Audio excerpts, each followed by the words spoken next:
সাহাবায়ে কেরামদের মাঝে সবচেয়ে বড় মুফাসসির ছিলেন হযরত আব্দুল্লাহ ইবনে আব্বাস রাদিয়াল্লাহু তাআলা। উনি এই আয়াতের তাফসীরে যা বলেন, হযরত আব্দুল্লাহ ইবনে আব্বাস রাদিয়াল্লাহু তাআলা তাফসীর অনুযায়ী উনি কেমন মুফাসসির ছিলেন। সূরাতুল কাহফে আমাদের উস্তাদ পড়ার সময় মনে আছে, সূরাতুল কাহফের একটি আলোচনা আছে যে আসহাবে কাহফের সদস্য সংখ্যা কয়জন ছিল। এই সদস্য সংখ্যা সম্পর্কে আলোচনা করতে গিয়ে আল্লাহ তাআলা বলেন, কুর রাব্বি আ'লামু বি'ইদ্দাতিহিম মা ইয়া'লামুহুম ইল্লা কালিল, যে এদের সংখ্যা নিশ্চিত সংখ্যা কয়জন ছিল এটা আল্লাহই ভালো জানে। আর মা ইয়া'লামুহুম ইল্লা কালিল, খুব বেশি মানুষ এটা নিশ্চিত সংখ্যা সম্পর্কে জানে না, অল্প মানুষ জানে। অল্প মানুষ ছাড়া অধিকাংশ মানুষ জানে না এটার সংখ্যা কত ছিল। আব্দুল্লাহ ইবনে আব্বাস রাদিয়াল্লাহু তাআলা এত বড় মুফাসসির ছিলেন, বলতে পারতেন আনা মিনহুম, আমি তাদের অন্তর্ভুক্ত। যে আল্লাহ যে বলছেন মা ইয়ালামু ইল্লা কালিল, যে অল্প মানুষ জানে, সবাই জানে না তাদের সংখ্যা সম্পর্কে। আব্দুল্লাহ ইবনে আব্বাস রাদিয়াল্লাহু তাআলা কোরআন এত বুঝতেন, উনি বলতে পারতেন যে আল্লাহ যে বলছেন অল্প মানুষ জানে, আলহামদুলিল্লাহ আমি তাদের অন্তর্ভুক্ত। উনি বলতে পারতেন, মানে কি পরিমাণ কোরআন বুঝতেন উনি, কোরআন কি পরিমাণ বুঝতেন। সে আব্দুল্লাহ ইবনে আব্বাস রাদিয়াল্লাহু তাআলা এই আয়াতের তাফসীর বলেন, ওনার তাফসীর অনুযায়ী আয়াতের অর্থ হয় যে ব্যক্তি দুইটা বিষয় পেল, একটা হলো ইসলাম। কি পাইল? হ্যাঁ বলি আমরা সবাই, কি পাইল? ইসলাম। মানে ওই যে হাজী ইসলামউদ্দিন সাহেব ওনারে পাইল, ওটা নাকি? হ্যাঁ, আমাদের জিঞ্জিরা হাজী ইসলামউদ্দিন সাহেব আছে, ওই হাজী সাহেব না তো? ইসলাম জীবন ব্যবস্থা, ধর্ম, দিন। দিন হিসাবে যে ব্যক্তি ইসলামকে পাইল এক নম্বর, আর কোরআন পাইল, তো ইসলাম পাইল, আলহামদুলিল্লাহ আমরা সবাই মুসলমান। এখানে কেউ একজনও নাই যে ইসলাম পাই নাই, মুসলমানের বাহিরে এখানে একজনও কেউ নাই, সবাই মুসলমান। আলহামদুলিল্লাহ এক নম্বরটা পাইছি। দুই নম্বর কোরআন। তো কোরআন আলহামদুলিল্লাহ আমরা অনেকে পাইছি, বা নিজেরাও শিখতে না পারলেও বা ওরকম সুন্দর করে পড়তে না পারলেও সন্তানদেরকে শিখাইতেছি, পড়াইতেছি। এই দুই সম্পদ, ইসলাম আর কোরআন, এই দুই সম্পদ যে ব্যক্তি পাইল, আল্লাহ তাআলা বলেন ফাবিযালিকা ফালইফরাহু, ও যেন আনন্দিত হয়, সে যেন খুশি প্রকাশ করে। এবং কারণটা কি? কি কারণে খুশি প্রকাশ করবে? কেন হাসবে সে? খুশি প্রকাশ কেন করবে? এর কারণটাও আল্লাহ তাআলা বলতেছেন যে কি কারণে সে প্রকাশ করবে, খুশিটা কেন হবে। হুয়া খায়রুম মিম্মা ইয়াজমাউন, এই জন্য করবে যে দুনিয়ার মানুষ যা কিছু জমা করে, সঞ্চয় করে, টাকা পয়সা, গাড়ি বাড়ি, এইগুলো আমরা তো অনেক দামি জিনিস মনে করি। গাড়িটা কত দামি, কত দিয়ে কিনছে রে? 1,45,00,000। খুব মানে একেবারে গর্ব করে বলি, দাম কত এটা? আরে দাম আছে, এটা প্রায় 2.25 কোটি টাকা দাম আছে, 2.25 কোটি টাকা দাম আছে, 3 কোটি টাকা দাম আছে গাড়িটার। হ্যাঁ, দামি একটা গাড়ি গেলে আমরা ওদিকে তাকায় থাকি, না জানি কত দামি গাড়িটা। আর খুব সুন্দর ভালো একটা বাড়ি বানাইলে তাকায় থাকি, কত চমৎকার করে ইঞ্জিনিয়ার কত সুন্দর করে বাড়ির নকশাটা করছে, মিস্ত্রিরাও কত মেহনত করে করছে, আর মালিকে কত টাকা খরচ করে করছে, আমরা তাকায় থাকি। আল্লাহ তাআলা বলতেছেন এই সবগুলোর চেয়ে এই যে দুই সম্পদ ইসলাম আর কোরআন যে ব্যক্তি পাইল, ওই সবগুলোর চেয়ে দুই সম্পদের দাম বেশি। আচ্ছা, এইগুলোর দাম কত? একটা গাড়ির দাম 3 কোটি টাকা, একটা বাড়ি করতে 5-7-10 কোটি টাকা। আল্লাহ কি জানে না?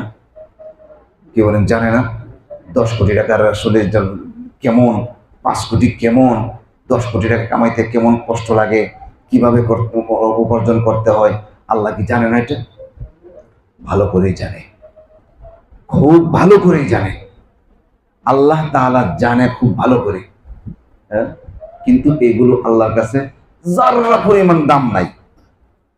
আমরা তো মনে করি কত দাম, 3 কোটি টাকার গাড়ি, কত স্বর্ণ তার কাছে আছে। ওদিকে একজনের বাসায় ডাকাতি হয়েছিল, কেরানীগঞ্জের একজনের বাসায়। পরে শুনলাম ডাকাতে নাকি 350 ভরি স্বর্ণ নিয়ে গেছে। 350 ভরি স্বর্ণ তার বাসা থেকে পাইছে। এবং কিছু স্বর্ণ ডাকাতরা তাদের ব্যাগে বস্তায় ঢুকাইতে যায়, কিছু পড়ে গেছে, তাড়াহুড়া করতে যায়, এগুলো উঠানোর সময় পাই না, এগুলো থাক, উড়াইতে গেলে সময় নষ্ট হইব। এই যে এদিকে বিক্ষিপ্ত যে কিছু স্বর্ণ পড়েছিল, ওইগুলো পরে ওঠানোর পরে এগুলো গয়না মাইপা দেখা গেছে প্রায় 65 ভরি স্বর্ণ এমনি পড়ে রয়েছে, নিতে পারে নাই। এই যে এত সম্পদ একজনের কাছে, এত সম্পদ, এগুলোকে আল্লাহ জানে না দাম কত? মদিনায় নবীজি সাহাবীদেরকে নিয়ে হাঁটতেছে, ওই ময়লা ফেলানো জায়গা ডাস্টবিন, ওইখানে একটা বকরির মরা একটা বকরির বাচ্চা করে রয়েছে। নবীজি বলতেছেন, ও সাহাবীরা, হ্যাঁ এটা কেউ কিনবা? কেউ 1 টাকা দেয়া। কেন কিনবো রে, দৌড়, 1 টাকা দিয়ে কে কিনবো? নবীজি যা চান সাহাবে কেরাম জান করবান, কিন্তু এর দাম 1 টাকা, কে কিনবে এটা? তোমাদের কাছে কোনো মূল্য নাই এটার? ও না হুজুর, এটা কোনো মূল্য নাই। নবীজি বলেন, তোমাদের কাছে যেমন এই যে মরা বকরির কোনো মূল্য নাই, একটা মরা বকরি, জীবিত না, মরা একটা বকরি, বড় একটা বকরি হইতো, তাও না হয় এটা এনে মাগুর চাষ করে মাগুরে কাইটা কাইটা খাওয়াইতাম, তাও তো না। মরা একটা ছোট্ট একটা বকরি, 1 টাকাও দাম না, 1 টাকাও দাম নাই। তো তোমাদের কাছে যেমন এটার 1 টাকাও দাম নাই, আল্লাহর কাছে সমস্ত দুনিয়ার কোনো দাম নাই। আমাদের কাছে যেমন এটার কোনো দাম নাই, আল্লাহ পাকের কাছে সারা দুনিয়ার এরকম কোনো দাম নাই। তো আল্লাহ তাআলা বলেন, ফাবিযালিকা ফালইফরাহু, সে যেন খুশি প্রকাশ করে। কেন? হুয়া খায়রুম মিম্মা ইয়াজমাউন, তোমার যে দিন দিছি, ইসলাম নামে যে দিনটা দিছি না, আর কোরআন নামে যে সম্পদটা তোমারে দিছি, এই দুইটা জিনিস দুনিয়ার সব কিছুর চেয়ে দামি, সব কিছুর চেয়ে দামি। এই জন্য তুমি খুশি প্রকাশ করবা। হযরত ইমামে আজম আবু হানিফা রহমতুল্লাহ আলাই, ইমাম আজম আবু হানিফা রহমতুল্লাহ আলাইয়ের সন্তানকে যখন কোরআন দেওয়া হয়, আমরাও তো আমাদের সন্তানদেরকে কোরআন দিই না? আবু হানিফা রহমতুল্লাহ আলাই, আবু হানিফা রহমতুল্লাহ আলাইয়ের সন্তানকে যখন কোরআন দেওয়া হয়, ওনার জীবনীতে পাওয়া যায় যে সন্তানকে যেদিন কোরআনের সবক দেওয়া হয়েছে, সন্তানের উস্তাদকে খুশি হইয়া উনি তৎকালীন সময়ের 10,000 টাকা হাদিয়া দিয়েছিলেন। তৎকালীন সময় 10,000 টাকা হিসাব বুঝেন? কেরানীগঞ্জে এই 18-19 বছর আগেও নাকি 15,000 16,000 টাকা কাঠা জায়গা পাওয়া যেত। 15-16,000 টাকা কাঠা, যে জায়গাগুলোর দাম বর্তমানে 30 লাখ 40 লাখ 30 লাখ। আমি নিজে দেখছি, আমাকে একজনে বলছে যে বসিলা রোডে এখানে কেরানীগঞ্জে আমাদের একজন সাথী আছে মুফতি মাসুম ভাই, বলছে ভাই একটু জায়গা কিনে রাখেন, 2 শতাংশ জায়গা কিনে রাখেন। কত করে দাম?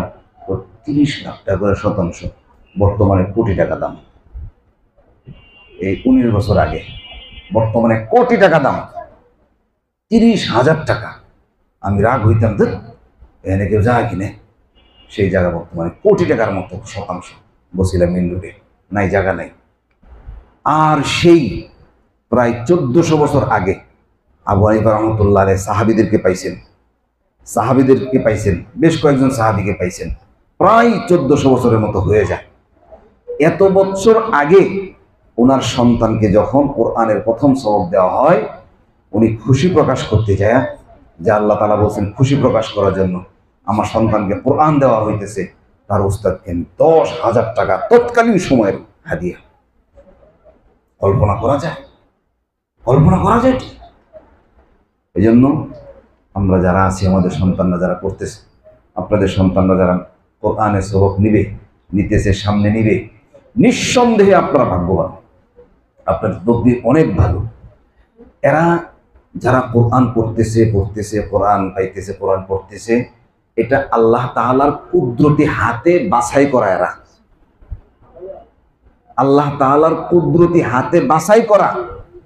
ভাই আমি বানায় বলতেছি না, আল্লাহ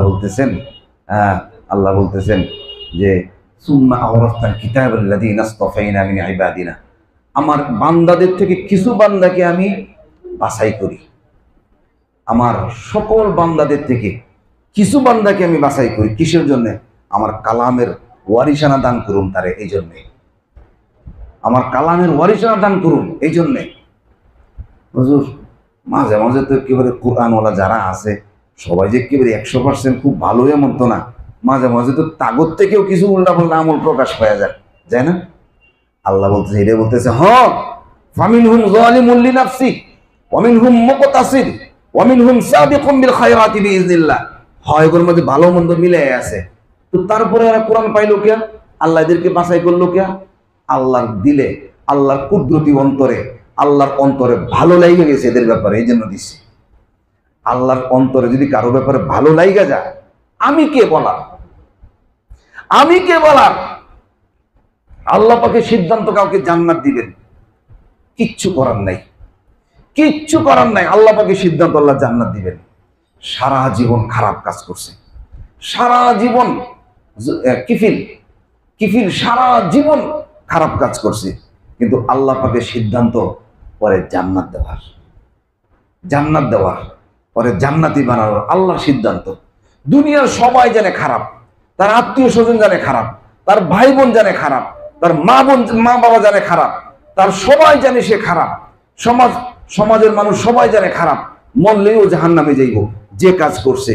কিন্তু মরার আগে এমন এক কাজ করে গেছে, আল্লাহ তাআলা তার পিছনের সকল গুনাহ মাফ করে দিয়েছে। আর সেই মুসা নবীর আরেক উম্মত ছিল বালাম বাবু, সারা জীবন ভালো কাজ করছে, একেবারে এত ভালো ছিল, এত ভালো ছিল, কেউ যদি এসে বলতো, হুজুর আমাদের ঢাকাতে বৃষ্টি হয় না, একটু দোয়া করেন, হাত উড়াইছে, আল্লাহ ঢাকাতে বৃষ্টি দাও, বলার সাথে সাথে বৃষ্টি শুরু। কোথাও বন্যা হইতেছে, হুজুর আমাদের বরিশাল বন্যা হইতেছে, একটু দোয়া করেন, আল্লাহ যেন বন্যাটা বন্ধ করে দেয়, আল্লাহ বরিশাল থেকে বন্যা সরায় নেব, সাথে সাথে পানি কমা শুরু। কেউ এসে বলতেছে, হুজুর আমার সন্তান হয়, দোয়া করেন আল্লাহ যে সন্তান দেয়, আল্লাহ জসিম ভাইয়ের ঘরে দূরে সন্তান দাও, যা বাড়ির যায় মনে যায় হের বউ মাশাআল্লাহ পেটে সন্তান হয়ে পড়ছে। এরকম তার দোয়া কবুল হইতো, এরকম ব্যক্তি ছিলেন সে। কিন্তু আল্লাহ পাকের সিদ্ধান্ত হলো জান্নাত পাবি না, তুই জাহান্নামে যাবি। মরার আগে এমন এক কাজ করছে, সারা জীবন অভিশপ্ত জীবন, একেবারে লাঞ্ছনার জীবন লই আসে মারা গেছে। তো আল্লাহ পাকের ইচ্ছা, কাকে কোরআন দিবে কাকে দিবে না, এটা আল্লাহ পাকের ইচ্ছা, আল্লাহ পাকের ইচ্ছা। এই জন্য দোয়া করা, চেষ্টা করা, মেহনত করা, যে নিজেরাও চেষ্টা করা কোরআনের। একটু ফ্রি ভাবে বসি, কেউ মনে কষ্ট নিয়েন না, একটু আরাম করে বসি। তো কোরআনুল কারীমের এই সম্পদ কাকে আল্লাহ তাআলা দিবেন, আল্লাহ তাআলা ভালো জানেন। কিন্তু এই যে যারা আসছে কোরআন শেখার জন্য, এটা এমনি এমনি আসে নাই, এটা আল্লাহ পাকের কুদরতি হাতে বাছাই করা। এরা আল্লাহ সে আজিমের সিদ্ধান্ত নিছে, অরে দিমু জুবারে দিমু, তালহারে দিমু, আবু বকরে দিমু, অরে দিমু আর সবারে দিমু না। এটা আল্লাহর বাছাই করা। তো আমাদের কি করণীয়? আমাদের করণীয় হলো, প্রতিষ্ঠান যা নিয়ম শৃঙ্খলা আমাদের সন্তানদের জন্য যা কিছু করে, যে নিয়ম শৃঙ্খলাগুলোর কথা বলে, এগুলো পরিপূর্ণ মানা। দেখেন, একটা প্রতিষ্ঠানের যত আয়োজন আমরা দেখি, একটা প্রতিষ্ঠানের যত মেহনত, উস্তাদদের মেহনত, পরিচালকের মেহনত, একেবারে যত মেহনত আছে, সব মেহনতের কেন্দ্রে আছে আপনার সন্তানের জন্য। আপনার সন্তানকে নিয়েই যত আয়োজন সব।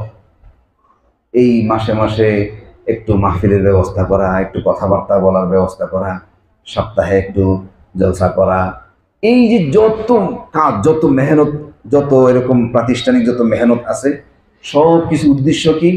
যে একটা সন্তান যেন সুন্দর, একেবারে সুন্দর মতো সে যেন গড়ে, সুন্দর মতো যেন গড়ে। এখন আমাদের যদি এরকম দায়িত্বশীল আচরণ আমাদের থেকে প্রকাশ না পায়, দায়িত্বশীলতার আচরণ যদি আমাদের থেকে প্রকাশ না পায়, সন্তানগুলো কাঙ্ক্ষিত ফলাফল তারা অর্জন করতে পারে না। এই জন্য 3 জিনিসের সমন্বয় লাগবে। কয় জিনিসের ভাই? 3 জিনিসের। মেহনতি ছাত্র, এরা মেহনতি হওয়া লাগবে। মেহনতি ছাত্র, সচেতন অভিভাবক। মেহনতি ছাত্র, সচেতন অভিভাবক, আদর্শ প্রতিষ্ঠান। এই তিনটার সমন্বয় যদি না হয়, ছাত্র মেহনতি মাশাআল্লাহ, প্রতিষ্ঠানও খুব আদর্শবান মাশাআল্লাহ, কিন্তু অভিভাবক সচেতন না, কথাবার্তা সুন্দর না, কথা কেমনে বলতে হইব, এলোমেলো কথাবার্তা, কেমন যেন একটা দুশ্মনী ভাব, একটা দূরত্ব ভাব, আপন না, আপন মনে করে না, একটু এলোমেলো ভাব। কোরআন পাবে না, কোরআনের সম্পদ পাবে না। এই জন্য আদর্শ প্রতিষ্ঠানও ঠিক আছে, উস্তাদরাও আলহামদুলিল্লাহ মেহনত করে, ছাত্রও মেহনতি, আমাদেরও একটু খুব সচেতন হওয়া লাগবে। বর্তমানে এটার অনেক অভাব। আর যারা কোরআন নিতেছেন ছাত্র ভাইরা সহ, আপনারা সহকারে একটা বিষয় খেয়াল করবেন যে ভালো কিছু করার জন্য কয়েকটি গুণের প্রয়োজন হয়। এর মধ্যে 1 নম্বর গুণ হলো এখলাস লাগে। এখলাস কি লাগে? এখলাস মানে যে মুখলেস ভাইয়ের বড় ভাই যে এখলাস, ওই এখলাস না, কিন্তু আবার মুখলেস ভাইয়ের বড় ভাই এখলাস ওইটা না। এখলাস মানি আল্লাহকে খুশি করা। আমি যা কিছু করব কার জন্য করব? এটাকে এক কথায় বলে এখলাস। আমরা তেলাওয়াত করব, পড়ব, আমাদের ইবাদত বন্দেগী, আমাদের পড়াশোনা সব কিছু কার জন্যে? আল্লাহর জন্য সবকিছু। এই আল্লাহর জন্য সবকিছু, এটাকে একেবারে সংক্ষেপে আমরা বলি এখলাস, যে এখলাসের সাথে আল্লাহকে খুশি করার জন্য। 2 নম্বর, এই যে ছাত্র ভাইরা, এই যে হুজুর জসিম সাহেব, আমি কিন্তু জিজ্ঞামু যে কয়টা কথা বলতে হবে। 1 নম্বর কি বলছি? 1 নম্বর কি বললাম? এখলাস। জোরে বলেন, সবাই বলেন, আরো জোরে। 1 নম্বর কি? এখলাস লাগবে। 2 নম্বর যে গুণটা লাগবে সেটা হলো সৎ সাহস। কি সাহস? আরো জোরে, হাত উঠায় বলেন, কি সাহস?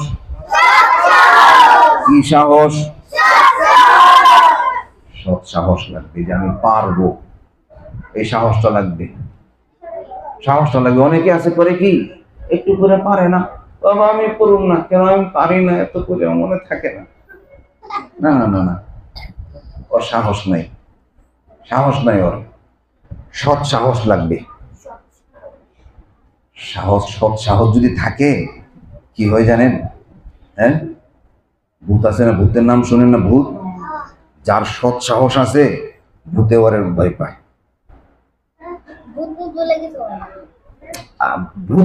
পায়, মিয়া। যার সাহস আছে, আমি আরেকদিন গল্প বলুন না, একদিন ইনশাআল্লাহ, সংক্ষেপ করে শেষ করি। তো 2 নম্বর গুণ কি লাগবে? সৎ সাহস। 1 নম্বর কি? এখলাস। 2 নম্বর কি? 3 নম্বর যে গুণটা লাগবে সেটা হলো অবিরাম প্রচেষ্টা। কি বলেন? 3 নম্বর কি বলছি? এই যে ফরিদ ভাই, আপনি কিন্তু বলেন নাই, আমি তো জানি না ফরিদ ভাই নাকি, আপনি কিন্তু বলেন নাই। কিন্তু 3 নম্বর কি? সবাই বলেন তো। অবিরাম প্রচেষ্টা। বলেন, 3 নম্বর কি? 3 নম্বর কি? অবিরাম প্রচেষ্টা। চেষ্টার পর চেষ্টা। এখন পারলাম না, আবার পারলাম না, আবার 1 বার 2 বার 3 বার 4 বার 5 বার।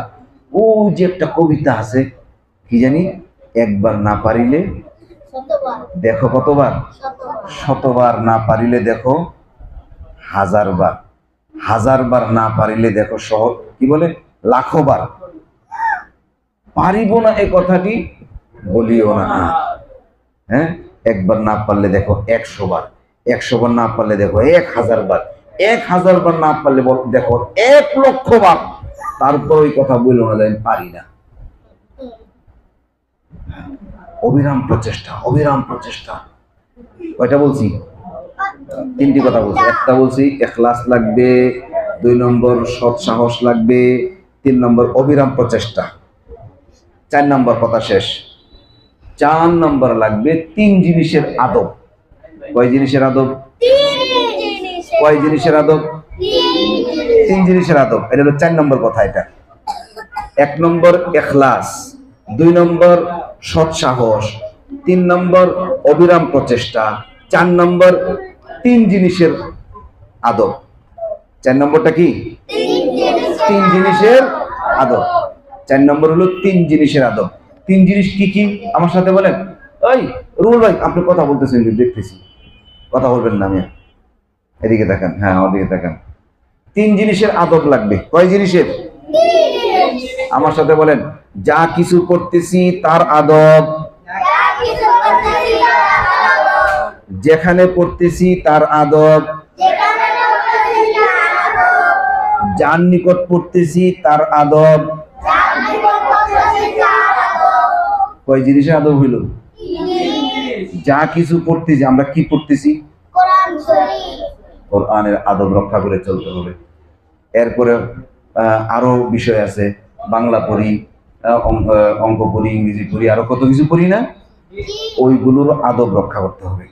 যা কিছু পড়তেছি এগুলোর আদব রক্ষা করতে হবে।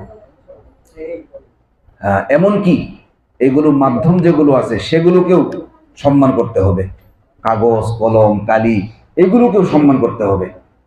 চক, স্লেট এগুলো যেন অসম্মান যেন না হয়, এগুলোকে সম্মান করতে হবে। তো যা কিছু পড়তেছি তার আদব এই। আর 2 নম্বর, যেখানে পড়তেছি তার আদব। কোথায় পড়তেছি আমরা? কোথায় পড়তেছি? মাম্মা গোর বাসায়, মাম্মা গোর বাসায়, ফুপা গোর বাসায়, আঙ্গু বাসায়, নানি গো বাসায়, ফুপু গো বাসায়। কোথায় পড়তেছি আমরা? মাদ্রাসায় পড়তেছি। মাদ্রাসার আদব। মাদ্রাসার আদব কি? আদব কি? মাদ্রাসা আদব কি? মাদ্রাসায় যে কার্পেট আছে, চাদর আছে, জিনিসে এগুলাতে পা লাগলে সম্মান করা, পা লাগিয়ে গেছে, এটা আদব না। মাদ্রাসা আদব হলো মাদ্রাসার যাবতীয় নিয়ম মাইনা চলা, এটাই মাদ্রাসা আদব। আমাদের জন্য যত নিয়ম শৃঙ্খলা চালু করা হবে, সকল নিয়ম শৃঙ্খলা মাইনা চলা, এটা হলো মাদ্রাসা আদব। 2 নম্বর। 3 নম্বর হলো যার নিকট পড়তেছি তার আদব। আমরা কার কাছে পড়তেছি? উস্তাদের কাছে। কার কাছে পড়তেছি? মাম্মার কাছে, আঙ্কেলের কাছে, চাচুর কাছে। কার কাছে পড়তেছি? উস্তাদের আদব। এটা রক্ষা করতেই হবে। এই 3 জিনিসের আদব রক্ষা করেই পড়তে হবে। মোট গুণ বলছি 4টি। 1 নম্বর হলো ইখলাস লাগবে, 2 নম্বর সৎ সাহস লাগবে, 3 নম্বর অবিরাম প্রচেষ্টা লাগবে, 4 নম্বর 3 জিনিসের আদব লাগবে। এই সব যে গুণগুলো বলছি, এই গুণগুলো সহ কোন ছাত্র যদি মেহনত করে, চেষ্টা করে, ইনশাআল্লাহ সে বড় হাফেজ, বড় আলেম হতে পারবে। ইনশাআল্লাহ। সবাই ইনশাআল্লাহ বলেন। আল্লাহ তাআলা আমাদের সকলকে তৌফিক দান করুন। আমিন।